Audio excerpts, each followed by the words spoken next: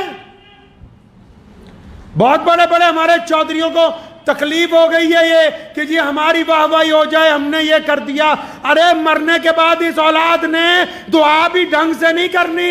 ہم جیسے مولویوں کے پاس آ جائیں گے, حضرت جی دعا کر دو, اس لیے پیسے وہاں خرچو جن کا فائدہ تمہیں مرنے کے بعد بھی ہونے والا ہے. جن پر خرچو گے وہ دعا نہیں بھی نہ کریں گے, ان کو جو فائدہ ہوگا اس کا ثواب آپ کی قبر میں آپ کو پہنچنے والا ہے. ذہن نشین کر لیجئے اس بات کو کہ ہم نے اپنے نظام کو درست کرنا ہے, پیارے پیغمبر حضرت محمد رسول اللہ صلی اللہ علیہ وسلم کے مطابق کرنا ہے. جس طرح نبی علیہ السلام زکوٰۃ دلوانا چاہتے ہیں ہم ویسے زکوٰۃ دینے والوں میں شامل ہو جائیں. اور فطرہ جو ہے وہ روزے کا کفارہ ہے. روزے میں کئی بار کچھ نہ کچھ غلطی ہو جاتی ہے, لیکن فطرے کی 2 وجوہات ہیں. ایک تو روزے کا کفارہ, دوسرا فطرہ نماز سے پہلے اس لیے ادا کرنے کے لیے حکم ہوا کہ جب تم چلو گے نا تمہیں پتہ ہوگا یار آس پاس محلے میں کتنے غریب ہیں, کون سا ایسا محتاج ہے, سارا فطرہ اکٹھا کر کے اپنے گھر کا لے جا کے اس کے گھر میں دے دو گے, لفافے میں ڈال کے اس کے گھر میں ڈال دو گے. لیکن ہم نے فطرے کا بھی بنٹا دھار کر دیا. ہم نے کہا غریبوں تک تو یہ پہنچنے ہی نہیں دینا ہے, یہ تو بس تعلیمی اداروں کے اوپر لگائیں گے. اور خدا کا واسطہ ہے اسلام کو بدلنے کی کوشش کرو. نظام کو جو لوگ اسلام سے ٹکرائے ہیں وہ کامیاب نہیں ہوئے. سن لو کام سے, جو لوگ محمد الرسول اللہ صلی اللہ علیہ وسلم کے نظام کو بدلنا چاہتے ہیں وہ دنیا میں کامیاب نہیں ہو سکتے. یہ مسلمانوں کی بات کر رہا ہوں جو یہ چاہتے ہیں جی ہم بڑے مولوی ہیں, ہم بڑے ادارے والے ہیں, ہم بڑے چودھری ہیں, ہم بڑی مسجد کے پردھان ہیں, ہم بتائیں گے اسلام تمہارے باپ کی جاگیر نہیں ہے. اسلام کے بارے میں اگر کوئی بتا سکتا ہے تو صرف محمد الرسول اللہ صلی اللہ علیہ وسلم. جس طرح انہوں نے کہا ہے اس طرح چلنا ہوگا. اور اگر رسول اللہ کے طریقے پہ چلو گے تو دنیا آپ کے آگے عزت کرے گی. رسول اللہ کی اتباع کرو گے دنیا آپ کی اتباع کرے گی. اگر نعوذ باللہ اسلام میں غنڈہ گردی کرنے کی کوشش کرو گے, اسلام میں جواز نکالنے کی کوشش کرو گے, مصلحت کے نام پر مسئلے بدلنے کی کوشش کرو گے, تو پھر یہ ہے اسلام تو قیامت تک قائم رہنا ہے, تمہارا وجود ختم ہو جائے گا, کوئی پوچھنے والا نہیں ہوگا. دعا کریں, وقت بھی ہو گیا. اللہ تبارک و تعالیٰ مجھے بھی آپ سب کو بھی زکوٰۃ صحیح طریقے سے ادا کرنے کی سمجھ عطا فرمائے. اپنے اپنے علاقوں میں مستحق لوگوں کو کم از کم ان کے اس قابل بنانے کی اللہ تبارک و تعالیٰ ہمیں توفیق عطا فرمائے. اور جتنے لوگ مدرسوں میں مال دیتے ہیں نا, اللہ نے تمہیں بہت دے رکھا ہے, مدرسے والے جب آئیں تو ان کو مطہر مال دیا کرو, مطہر مال دیا کرو, اپنا اچھا مال, بہترین, تاکہ قوم کے بچوں نے یہاں پڑھنا ہے. اور پھر جو زکوٰۃ لینے آ رہا ہے یا پھر زکوٰۃ اکٹھی کر رہا ہے یا کسی مدرسے کا سفیر ہے, جب رسید کٹوا لو تو اس کو بھی علیحدہ سے 500,000 روپے دو, کیونکہ اس کا تم پہ احسان ہے کہ وہ چندہ کرنے تمہارے دروازے تک آ گیا ہے. وہ سارا نظام غیر مسلموں کی اگر آپ عبادت گاہوں میں دیکھو گے نا, میں حیران ہو جاتا ہوں کہ اسلام کے مطابق جیسے جیسے ہم چاہتے تھے کہ رسول اللہ ویسے ہمیں سمجھائیں, ہم نے تو چھوڑ دیا, پوری دنیا نے اس کو پکڑا ہوا ہے. جو صاحب جو نصاب کو لینے کے لیے آپ کے پاس آ رہا ہے, زکوٰۃ اکٹھی کرنے کے لیے آ رہا ہے, اب تم نے سوچا اچھا اگر آپ ایمانداری سے اس کا بھی خیال رکھتے تو وہ بھی تمہارا مال ایمانداری سے پہنچا دیتا, کیونکہ تم ایماندار نہیں ہو تو پھر ان میں سے بھی کئی لوگ ایماندار نہیں ہیں.